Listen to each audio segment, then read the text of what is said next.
Saludamos en nuestros estudios a nuestro invitado, nuestro tercer invitado. Nos acompaña el flamante coordinador de Pachacuti, Guillermo Churuchumbi. Hay que recordar que hace algunos días, me parece que fue en la primera semana de noviembre, se realizó la elección y contra todos los pronósticos, Guillermo Churuchumbi, cercano al presidente de la CONAIE, Leonidas Issa, se ratificó como coordinador del movimiento Pachacuti, brazo político de la CONAIE. ¿Cómo está, don Guillermo? Buenos días, bienvenido. Le saludamos a Alexis Moncayo, quien le habla, Licenia Espinel. ¿Cómo toma usted esta elección? ¿Cuáles son los retos que ahora va a tener que enfrentar, tomando en cuenta que había esta división en el movimiento Pachacuti, una ala que estaba más cercana a la derecha, otra que iba persiguiendo, luchando por los principios fundamentales de la organización política, pero ya hay un resultado? ¿Cuál va a ser su prioridad dentro de su gestión como coordinador de Pachacuti? Buenos días, bienvenido. Sí, muy buenos días con todos los amigos que están en sintonía de este medio. Gracias, Liz, y a Alexis. Bienvenido. Muchísimas gracias, y aquí estamos para conversar. La verdad es que, como usted mismo ha manifestado, el 29 de abril gané las elecciones de la coordinación del movimiento Pachacuti, pero que lastimosamente más primaron los intereses personales, los intereses políticos, y lastimosamente tampoco la justicia actuó con imparcialidad. Al contrario, ni el Consejo Nacional Electoral no actuó con celeridad, con oportunidad, y este conflicto interno arribó al Tribunal Contencioso Electoral, y el Tribunal Contencioso Electoral, para decir que se repita las elecciones, pasó más de 6 meses. Yo la verdad es que a veces me siento muy decepcionado de la justicia de este país, mucha persecución política, y yo no sé cuándo se puede superar aquellos temas que realmente atenta a la democracia, atenta a la institucionalidad, atenta también a los derechos humanos de los ecuatorianos. Qué gusto tenerle acá a don Guillermo Churuchumbi. A ver, hay un hecho fundamental ahí, digamos, coincidiendo en la crítica con respecto de la forma de operar de la justicia, en este caso la justicia electoral también, pero durante este tramo, desde abril a la fecha, Guillermo, hubo una elección anticipada en la que Pachacuti no pudo participar precisamente por estas disputas internas. Dejaron de participar habiendo sido además unos actores fundamentales durante la elección de febrero del 2021, donde alcanzaron la segunda bancada más numerosa, casi entran con su candidato presidencial en ese momento a la segunda vuelta. Mucho se comenta sobre que hubo ahí alguna cosa un poco turbia con respecto del paso de Guillermo Lasso, pero finalmente todo ese conflicto interno impidió que ustedes puedan participar. ¿Hubo intereses internamente en Pachacuti como para quedar por fuera de la contienda? Sí, yo creo que más allá de, como dije hace un momento, hay intereses personales e inclusive desviaciones ideológicas políticas del interior del movimiento Pachacuti, y estas desviaciones ideológicas también afectó internamente. Lastimosamente al interior del movimiento Pachacuti, como yo he sido muy público, reiterativo, en medios públicos o con las organizaciones, con las dirigencias, hay dos dificultades internas al interior. Primero, en los últimos 10 años no ha habido un debate interno, no ha habido una evaluación política, y segundo, tampoco no se ha debatido el tema de las decisiones de la militancia individual y de la militancia colectiva. A veces más ha primado las decisiones de la militancia individual y desoyendo y poniéndole de espalda a las decisiones colectivas. Por lo tanto, creemos que es importante superar esta interpretación o esta visión de que solo se prima lo individual y no lo colectivo. Creemos que en estos tiempos, hasta en la familia, marido y mujer, familia, se toma decisiones de forma colectiva, para bien o para mal, se toma decisiones colectivas, y lo que se decide de forma colectiva, aquello se cumple. Pero hay otro tema que debiéramos discutir también, que igualmente ratifico que en los últimos 10 años no se ha debatido, es el tema de la posición ideológica y la postura política. Cómo mantener una postura política en las coyunturas de los distintos gobiernos, y más allá de las discrepancias internas, pero es importante mantener una postura política y una posición ideológica. El movimiento Pachacuti es un movimiento de izquierda, un movimiento que expresa desde los sectores sociales, populares, inclusive del sector del movimiento indígena, pero que lastimosamente tampoco aquello no ha sido superado internamente, y aspiramos que en los próximos días y meses queremos debatir estos temas al interior del movimiento Pachacuti. Sobre lo que acaba de decir don Guillermo, ¿cuál va a ser entonces esa postura, esa posición política que van a tener los asambleístas que representan a Pachacuti, este pequeño grupo ahora, en la Asamblea Nacional? Vemos que no decidieron formar parte de este acuerdo que ha permitido la elección de las autoridades.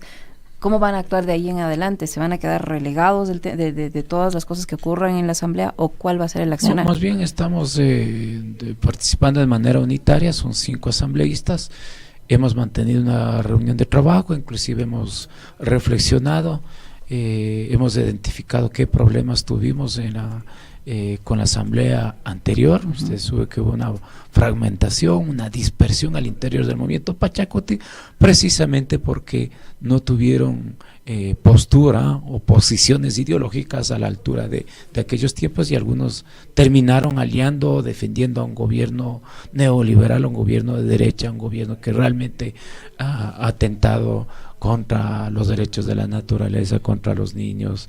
Ahora mismo, mire, tenemos una economía en crisis, cerca de 6 millones de ecuatorianos viviendo con menos de $3, o cerca de 2 millones de ecuatorianos viviendo con $1 diario, o 5 de cada 10 jóvenes en el desempleo, o vemos miles de jóvenes o de hombres y mujeres viajando fuera del país. Hay un éxodo terrible, que están saliendo porque no hay empleo, no hay reactivación económica, y por lo tanto creemos que nosotros tenemos que ser responsables también de aquella situación. Esas disputas ideológicas, ¿cómo las va a procesar? Porque a mí me queda clarísimo cuáles, de las tantas veces que hemos tenido la oportunidad de conversar, tanto con Leonidas Diza, presidente de la CONAIE, como con usted, me queda claro cuál es la convicción ideológica y política que tienen. Pero también hemos visto que dentro del mismo Pachacuti hay otros actores que, como usted mismo lo manifestaba, han terminado siendo muy cercanos o coqueteando con sectores de la derecha o la centroderecha. ¿Cómo van a llevar adelante esos procesos de conversación interna para ir justamente acercando a las bases, a la militancia de Pachacuti, hacia la idea que ustedes tienen de lo que debería ser la organización política? Bueno, primero les he manifestado que iba a tener, igual que me acaban de llamar los compañeros de Tungurahua, o igual que el día de ayer estuvieron una delegación importante desde Manabí y Los Ríos. Dije, mire, yo voy a visitar el territorio, voy a visitar en el territorio para hacer un diagnóstico político, y por otro lado también conversar con los distintos actores sociales, políticos al interior del mismo movimiento Pachacuti. Quiero conversar, que nos diga con toda franqueza, con toda sinceridad, ¿están dispuestos a construir unidad? ¿Están dispuestos a construir un proyecto político? ¿Están dispuestos a ceder posesiones políticas? Más allá de temas ideológicos, pero están dispuestos a ceder. Entonces yo voy a hacer una visita en todas las provincias del país, generar espacios de diálogo, de conversación, y superar estos impases internos, porque nada bien le hace ni a la organización política ni tampoco al país. Así es que, y por otro lado también, perdón Liz, y por otro lado también igual vamos a ser francos y sinceros para que convoquemos también a estas convenciones regionales que vamos a hacer en la costa, en la Sierra de la Amazonía, y luego terminaremos con una gran convención nacional para debatir el proyecto político del movimiento Pachacuti y definir una hoja de ruta. Más allá de los temas internos, más allá de 2025, creemos que es importante renovar profundamente al movimiento Pachacuti con sus ideas, con sus propuestas, inclusive sistematicemos algunas propuestas interesantes que tienen las juntas parroquiales, los alcaldes, los prefectos. Estas experiencias es importante que se visibilice como una alternativa para este país. ¿Ha descartado las alianzas ya como una visión política con miras al 2025? ¿Pachacuti se va a presentar con su propio candidato o han pensado en aliarse con sectores de la izquierda como la Revolución Ciudadana, por ejemplo, u otros que están en esa misma línea? Es importante. Primero, yo soy un hombre de diálogo. no soy sectario, no soy cerrado. Cuando me fallan, sí, yo sí soy ya, ahí es una sola vez conmigo. Definitivo conmigo. Cuando me fallan o simplemente dice sí y después no corresponde. Ahí sí yo yo en eso soy muy tajante. Pero sin embargo, nosotros sí estamos dispuestos a conversar con los actores sociales, actores políticos, desde el centro a la izquierda. Necesitamos aunar esfuerzos. Ahora mismo vemos en una profunda crisis económica, política, social, cultural en el país, y por lo tanto creemos que es importante primero superar los impases internos, que es bastante duro, complejo, pero nada imposible, pero estoy dispuesto a generar espacios de diálogos internos y luego también para generar conversaciones fuera del movimiento Pachacuti con otros actores sociales, culturales, políticos, para generar unidad. Ya que estamos de transición hoy en el Ecuador, usted dentro del movimiento Pachacuti, ¿cuándo se realiza la posición oficial como nuevo coordinador, una vez que ha ganado la elección? Sí, mire, nosotros hemos conversado con las organizaciones, también con la militancia. El próximo jueves 30 de noviembre, en la ciudad de Quito, en el Parque El Arbolito, vamos a hacer un espacio simbólico. Van a venir delegaciones de todas las provincias del país para la posesión de la nueva directiva de Pachacuti y también de nuestros asambleístas. ¿Cuál será el nivel de coordinación que tenga con Leonidas Diza, presidente de la CONAIE? Y se han conversado con respecto de también cuáles son las expectativas que ustedes tienen como organización política y social de lo que será el gobierno de Daniel Noboa. Bueno, primero el compañero Leonidas es presidente de la CONAIE. Él tiene sus propias funciones y obligaciones como la expresión del movimiento indígena alrededor de la CONAIE, y yo seré coordinador del movimiento Pachacuti.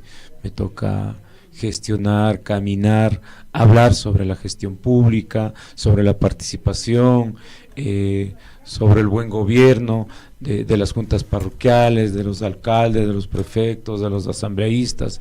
Inclusive en varios lados tenemos que hacer una renovación profunda del movimiento Pachacuti, así es que seguramente en algunos tiempos, en algunos temas coincidiremos en el territorio. Eso es lo que hemos quedado, donde dependiendo la CONAIE, si en algún territorio es fuerte, ahí estaremos coordinando en el territorio para trabajar de manera ordenada, planificada, no exista ninguna contradicciones ni exista malos entendidos. En donde no tiene presencia la CONAIE, estaremos presentes del movimiento Pachacuti. ¿Y sobre las expectativas que como organización tienen del nuevo gobierno?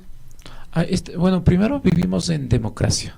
Los ecuatorianos decidieron votar por el presidente Noboa.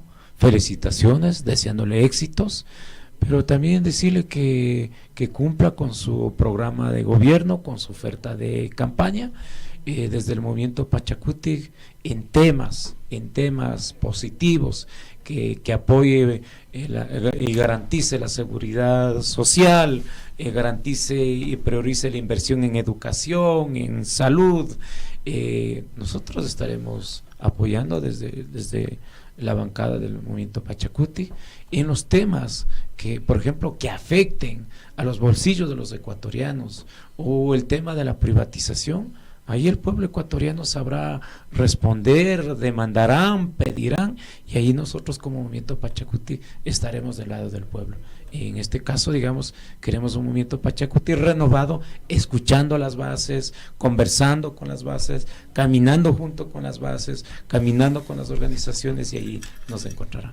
Los legisladores, que entiendo son 5 actualmente en la Asamblea, ¿están coordinando con ustedes?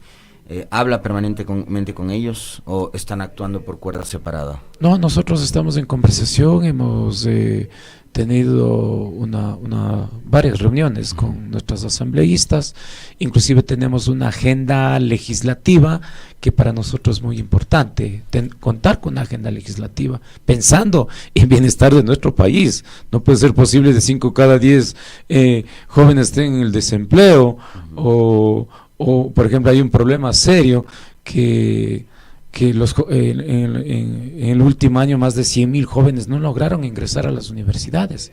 De acuerdo a los datos, de acuerdo a los estudiosos, nos dice que va con inversión de $100 millones en inversión en educación superior, pudieran los jóvenes hacer libre ingreso a las universidades con $100 millones por año y no estuvieran los jóvenes involucrados en otras actividades que no corresponde a la sociedad. Así es que en ese contexto nosotros hemos estado en reuniones permanentes, tenemos una agenda legislativa como el tema de seguridad ciudadana integral, el tema de cuidado de páramos, de protección ambiental, priorizar el tema de la inversión en educación, en salud, la defensa de los derechos de los niños, de las mujeres, los derechos de la naturaleza son nuestras prioridades como agenda legislativa desde el movimiento Pachacuti. Muy bien, muchísimas gracias, don Guillermo. Éxitos nuevamente en sus funciones, felicitaciones por el triunfo y estaremos a la expectativa de su posesión. Muy amable. No, más bien muchísimas gracias, querida Liz y Alexis, que bueno que estemos aquí a los tiempos. Gracias. Muy amable, gracias. Siempre las de todo puertas corazón abiertas. les digo muchísimas gracias por el espacio y creemos que todos podemos hacer patria y podemos construir la democracia participativa en este país.